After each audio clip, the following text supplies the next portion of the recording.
Muabo Elliot Kuchuku got very sure.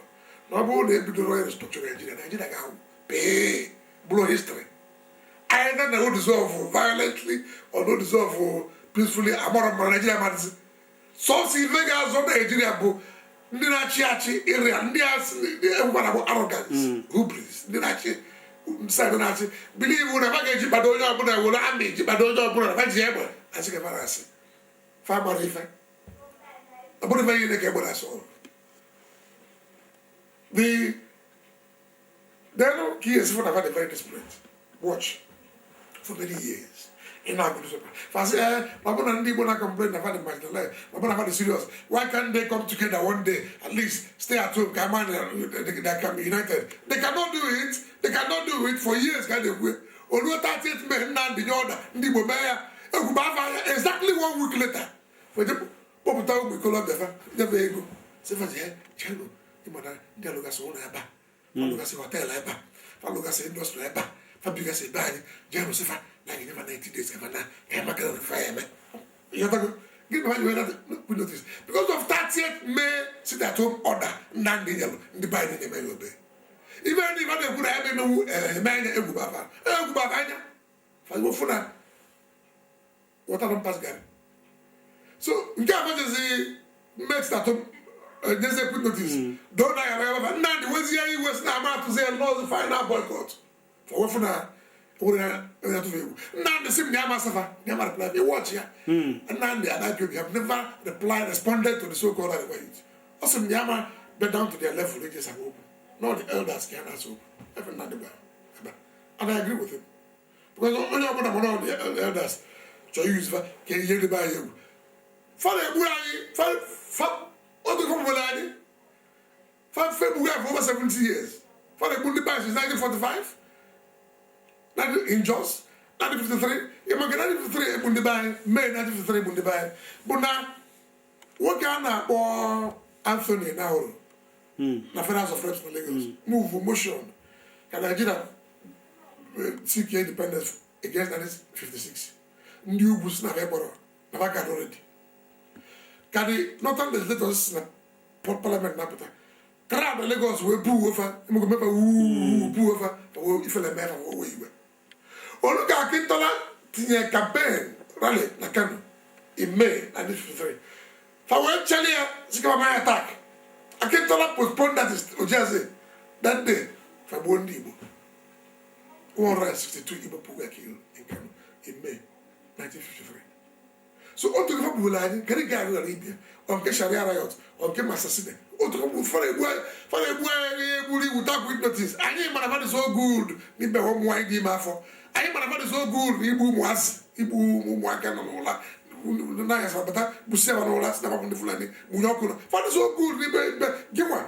Obia, one of them, the Matakan wines, 5-6 years old. Yebu, Father, Belly, and the number of our culture, their word of life. So you can see by my the year. I am right for the book. You, what is the right for them? You can bully some mother. Bully some mother, go grab her. Family, I can look at. So if I in a young notice, I am going to easy. It would be by year you have right for. But I think I'm going to I am able to structure by Nigeria. Nigeria will pay. I am out to the family not. So, what are the amount of quick notice or the Ebu get change here? Also, for go on the Ebu in French, go on Arabic, go on a German language, go on Latin, go also for but not the Ebu, go on the Ebu and a Calabata the Ebu. Nigeria must restructure now or Nigeria will perish. Yeah, but all the coach is Nnamdi Kanu. That's not where Udi here. I got a name, Magana again Nnamdi Kanu. Osina oburu na oburu maka Biafra IPOB oge a ka amalitere ije na ndị na-acha efi history will vindicate Nnamdi ndị ma ife on all divides ma ndị Yoruba ma ndị Hausa ma ndị Igbo na nye Nnamdi credit all Nnamdi is responsible for different awareness even the club for restructuring people buy go in credit goes to Nnamdi Muwa na-eme convention annually how to restructure Nigeria for many years. More can not be for them, Cabin Woolok. That would be the idea. I do a bad, never know trees no Guausa. And I go to the buy 9 weapons of them. If I put it for somewhere, it's an anger. I'm on gap for more than 300 years. Oh, if all man the boy history would remember Nan, that's why I do see over there. Because no so for them, before Mesalano knew who set up committee or restructuring. The party never committee or restructuring. Monday, the only open all of them. So we must give Nan the credit. It's not something that if I say the fortune Nan on the use of harsh language. No, upon the okay. So well, I put in a gap 40, and when I want 40, and when went jail, and when percent. But they call the meat of the issue. But now, they say, I made those in Nigeria. I'm a structure Nigeria. All five problem everywhere. Five enemies of Nigeria. Five will talk Nigeria war. But if I'm wrong, whichever, they never know. Forget you, forget much of why you have to go on the fight here, but. Yeah, go for that's some no brand cabana global. And there were a choice in the matter. And Nigeria must either restructure or perish. N'iji chetara ndị oke ihe na-ewe Nnamdi bụ ihe anyị lụtụrụ aka na ndị ugwu na-asị na ihe a ji eme ihe a na-eme bụ na ndị oke anyị na-agaghị ekwu okwu na ha na-eme ka nwaanyị. Iche na ọ bụghị ha na-ewe Nnamdi iwe ọ na-eji abụ ọfụ ndị oke ọ na-ewute ya na ndị oke kwesịrị ịzọpụta ndị ike. I must interview a born and we are keeping the interview. Go on the side. Oh no, I was given a way. In my interview, I show you. Ademba. Ndị Igbo jigoro phone wee na-aga. Na nwata nke gị. Mmadụ niile ma onye mbụ.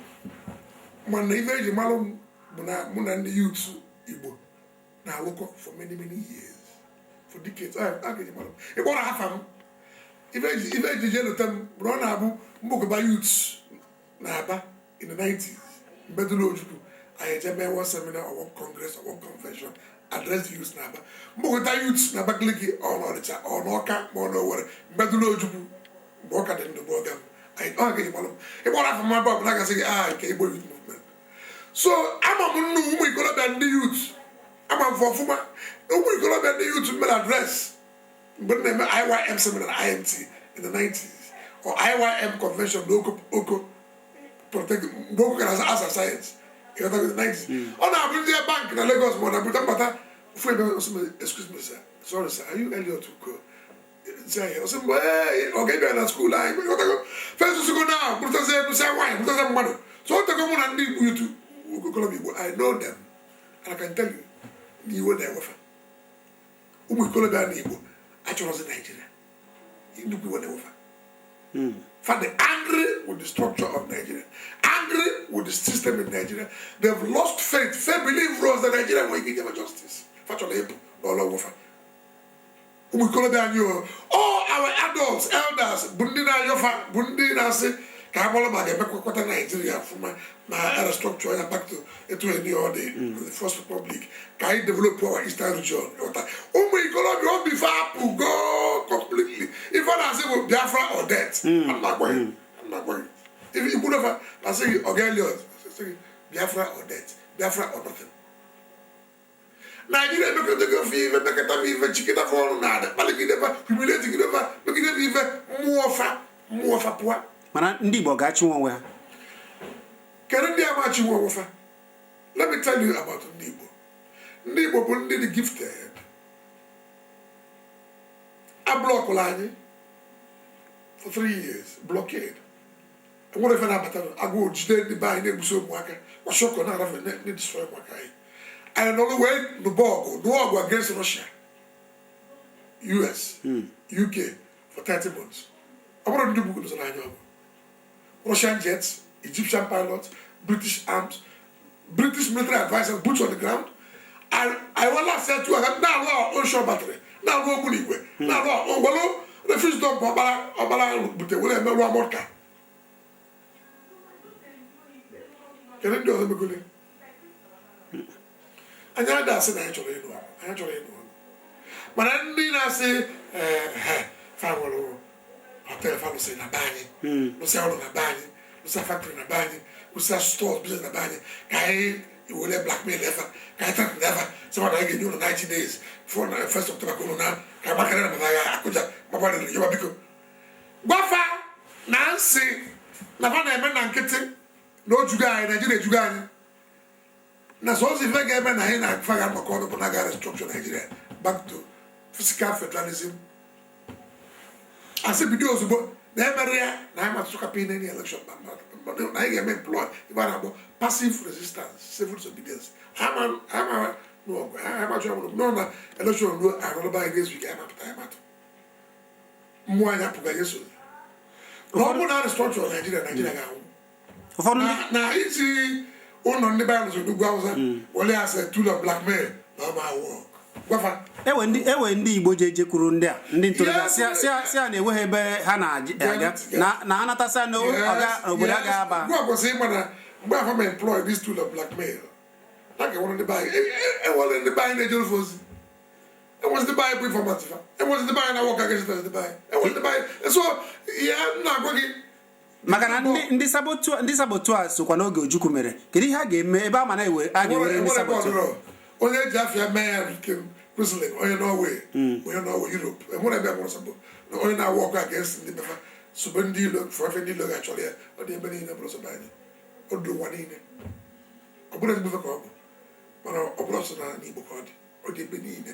enwere ebe ọ na-adọrọ mana Yoruba land ọ dị onye Yoruba na information ebe awụrụ odo maka video ejeme ya arrest onye Yoruba policeman ejeme awụrụ wee dara ebe Yoruba onye Yoruba tụrụ ya nga George tụrụ awụrụ nga bụ Yoruba George Shiwamimo mmechasị na sachapụ aka ya si n'aka ya awụrụ tie na black market tụrụ ya nga onye Yoruba nye information na Kudirat abịala emufuo fọmabila Christian dikita fon o saja roja echele ya na secretary gbagbuo Kudirat onye Yoruba sufina yotago latif somebody onye Yoruba so na enwere ebe ekpọrọ ndị na informant ndị na-agwụka against their people ndị ugwu na nwafafa dị United fadụrọ na onye ugwu Nọtana gbagbu Murtala Mohammed na police station ndị ugwu bụ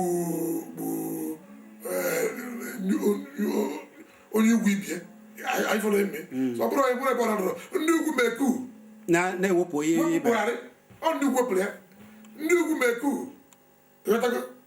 Buhari bụ onye ugwu wepụ baba Abacha Chagari bụ onye ugwu jee bụ Buhari meku wepụ ya Buhari bụ onye ugwu na-achị onye ugwu ọzọkwa jee mee nwoke wepụkwa Buhari onye ugwu igwe so nwere ebe adị United I follow with me so it's a universal phenomenon mgbe ife anyị nwa bụ dị ndị si jụrụ oyi n'ala Igbo na-ayọ ụmụazị na-ewu igwe na afa biko chalakene ka agbara ma ga restructure Nigeria restructure back to the regions ọ bụkwa use states as federating units ka nna akọkwa ya ndị na-asị na ga-use states as federating units are reasonable enwere ka ezi nwee 36 state police different state police in one country all back to about 4 or 5 regions or 6 maybe 7 or 8 regions okwe mana ndị odu ahazigo onwe ha na-ekwukwa na ha na onwe ha chọrọ ịkwụrụ nke ndị a na-aba mba na-egwu notice fa gbara ife pepefa enwere onye ga-esofa n'ụwa ọgụ nsọ ndị Igbo ndị middle belt ama esofa nsọ ndị Igbo ọgụ ndị Yoruba ama esofa nsọ ndị Igbo ọgụ ndị Delta ama esofa nsọ ndị Igbo ọgụ enwere onye nọ na Nigeria ga-anụsa ibi ọgụ ka e wee continue this unitary structure asị ka ọ bụ fa mara they will find out onye isi ugbu a kịta ka ezi ndụmọdụ na nchịkọta okwu ị ga-enye ndị Igbo ma ndị aka na-atụ egwu ma ndị a na-eje ayọ nchịkọta okwu na-enye ndị Igbo ife eji malụ m ndị ekwebe ọbụla na-eje bụ na anyị ama atụzi ife ọbụla atụrụ atụ na Nigeria until ebido the process of restructuring Nigeria ọ bụrụ na fa ebidoro ya anyị ama atụ ọ bụrụ na fa ebidoro ya anyị ama atụ fado na fa na-amaja anyị si na fa ga-egbu ndị be anyị n'ugwu Awụsa otu ga-egbugolo anyị ndị ile fa na-egbu anyị fa na-enyekwa puku notice nke fa bịara mbara be anyị nke je na ndị Mgbo ekwusi efenye puku notice otu ga-egbugola anyị ụta notice anyị mụrụ ọnwa efanụ ọ bụrụ ife ọfụ ejighị eyi anyị egwu ya ebidoro so ife ga-azọ Naijiria tata bụ na Buhari anatago I say no. Say we are go set up committee of elders. Get bido constitutional drafting committee, get constitutional assembly, get drafted a new constitution. Anchored on true physical federalism and regional autonomy. A new constitution got the people's constitution. Nigeria say get a farm at a referendum. So say as Nigeria. Ndi na say na fage jibara Nigeria to and dia misika even jiba we find about hubris. Foolish pride, arrogance. Farm on the bavanaga who's out there. Farm on the workers make it up money, make it up money, make it up money. Ndi anyumpo. If I na sebo, if we for after. O isi iche na ọ ga-aka mma na iweta atụmatụ a ndị otu Jonathan hibere tupu ọ pụọ. Get one of them, get 2014, one of them, one of the conferences. And when you get Obasanjo in 2005, and when you get Abacha in 2004, 2005, and when you get Gowon Ojukwu in Aburi, Ghana, 1967, what the good Nigerians now talk out to restructure and save Nigeria. No, Nandi Mebu Mado, Ade, wherever Sianya for one report. But when you go on the way to begin archives, then what if you get me? You might not go for now, then what if I get me? If I get me, I hire you to Zifa, and this is the Nigeria. I am at the election, if I'm not right. I got boycott even in there. More than to go to this infrastructure. Look at Neko Bonode, 40 million people unemployed. Neko Bonode, 28 states cannot pay salaries. Some states do over 8-9 months. It's the pensions over 2 years. But pension has over. The country is crippled, and won't even work. High crime rates, kidnapping, armed robbery.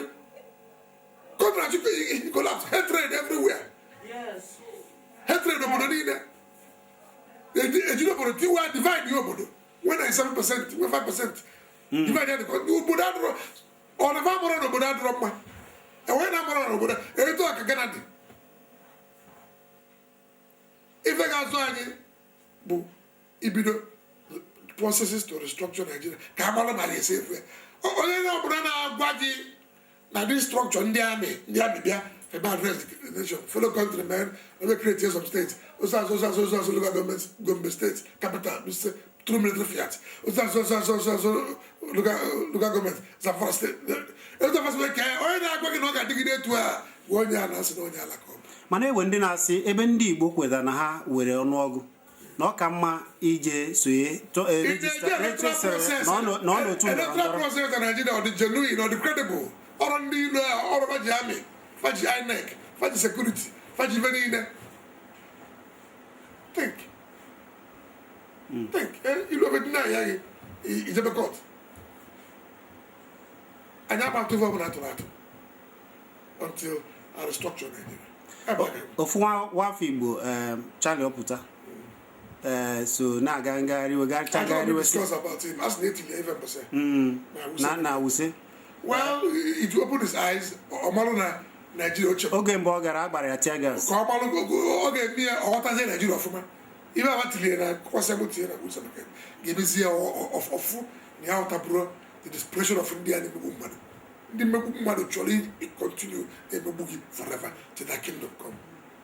Anyị zara n'ozugo fa chọrọ ka edozie Nigeria farapa anyị ka anyị naba. Unu achọrọ ka edozie obodo n'ụwa rapụ na anyị ka anyị naba. Unu jụrụ na amarapụ anyị ka anyị naba a na-agwa gị na unu garapụ anyị n'ike ma unu achọrọ unu garapụ anyị n'ike. Mana ewe ihe chọrọ dịka ndị ọzọ si eme ndị Odua na ndị Odudu ha ji nwayọọ. I don't do I in the China, of America and the Argentina. I must in the Brazil, of America and the Russia. You must send your Abuna, you must hear you about that make when you have a job now has it to go where in Aya. If not the Odua People's Congress, OPC. Farmer join all over. We know that. And you are Bundi and Azo Banisi. Nasi. Nanya. Na yom wakabani chole papu acho biafra sifa fa do nyani wa mbenta ka emalo na ge wotewu restructure Nigeria ebe this section ga no le origin grow develop the region obuluzie na ndị ilu a ndị mmegbu a ekworo restructure Nigeria. Then imagine people are say because Nigeria war. I follow me. Ndị a na-emegbu onye ọbụla na ekworo ka restructure Nigeria back to regions. Ife na-akọwa bụ ka Nigeria nwụọ na Nigeria ga-anwụ.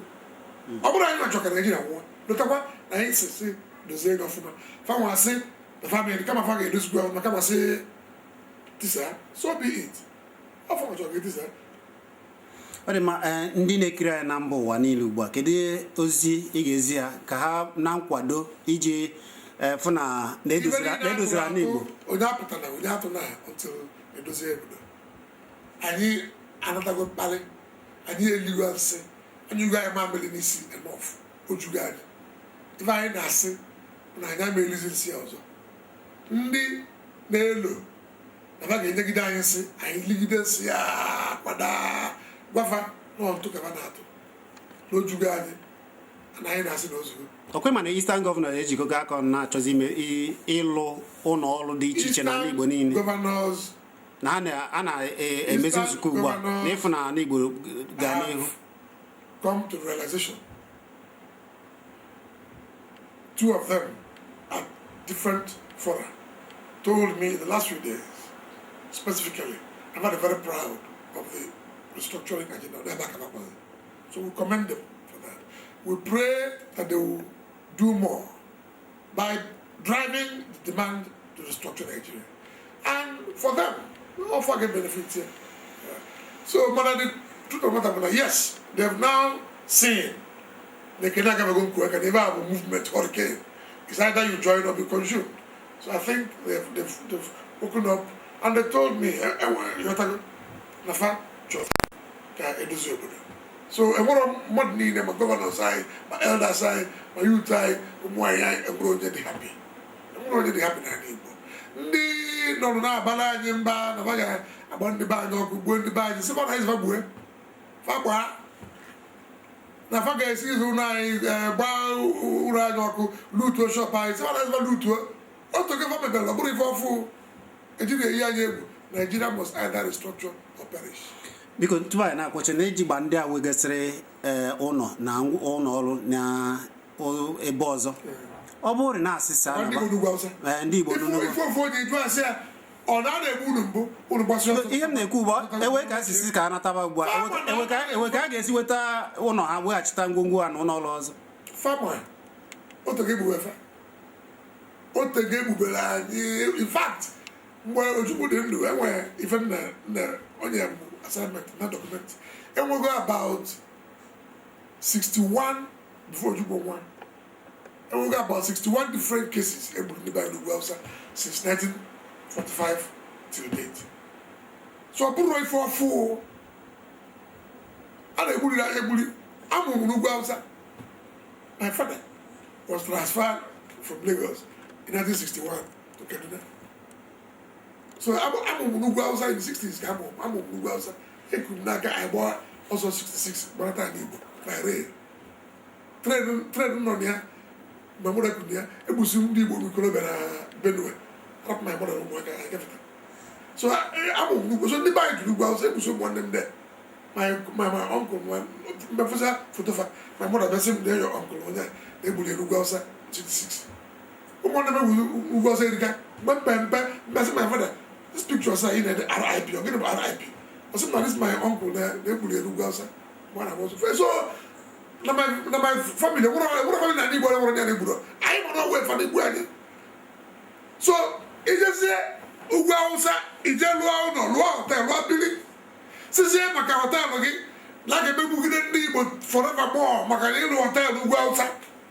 Nandi would demand for justice. The other in my press, a hotel again, blackmail I, a Jimaka Hotel will continue also down, but this, but Macanino Hotel, Ugausa.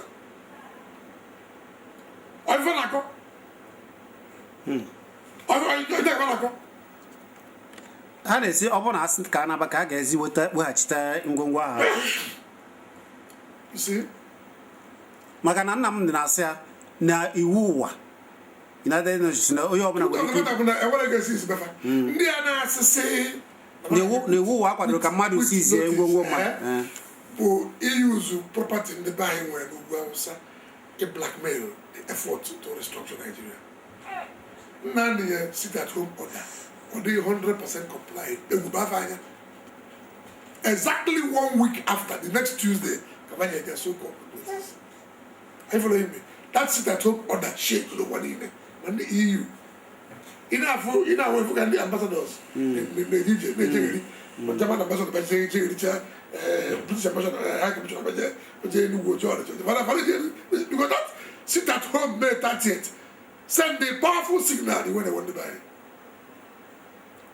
But I didn't know if I say if I want to go and people say want to go say want blackmail land but I'm a president seven na years na obura anyi ka ba na amuro ogbo property fa na actually target on this obura ga aso Nigeria it's a high horse fan only to work and structure Nigeria come on I say we but what very slow na high horse only to work can say what Nigeria ga wu pay it's na obu in the American and the Europe na Britain ka na habia heje na ugwu Hausa jemenzu ana agwafa restructure do hotel ga restructure obuka na restructure we get one bagala get one back at the it will take 40-50 years to rebuild. It will destroy the economies of Cameroon, Nigeria, Benin Republic, Togo, Ghana, Cote d'Ivoire, Sierra Leone, Liberia, okay, ruin the whole West Africa.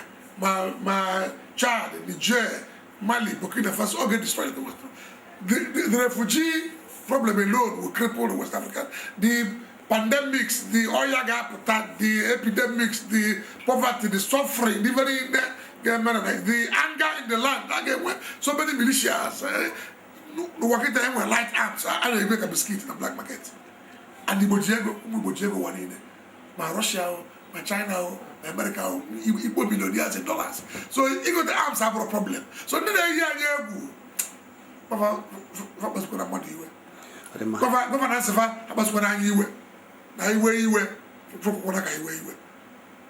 Chineke gozeri udodregi dalo odema oya ina yakpari robo Evangelist Elliot Ugochukwu uko oya chọpụtara Igbo movement Igbo Youth Movement ọ bụkwa ya bụ akwụkwọ Eastern Consultative Assembly ECA bụ Deputy Secretary Igbo Leaders of Thought anyị ekele gị Chineke gozeri ọ ga-adịrịrị gị mma udodregi ise ike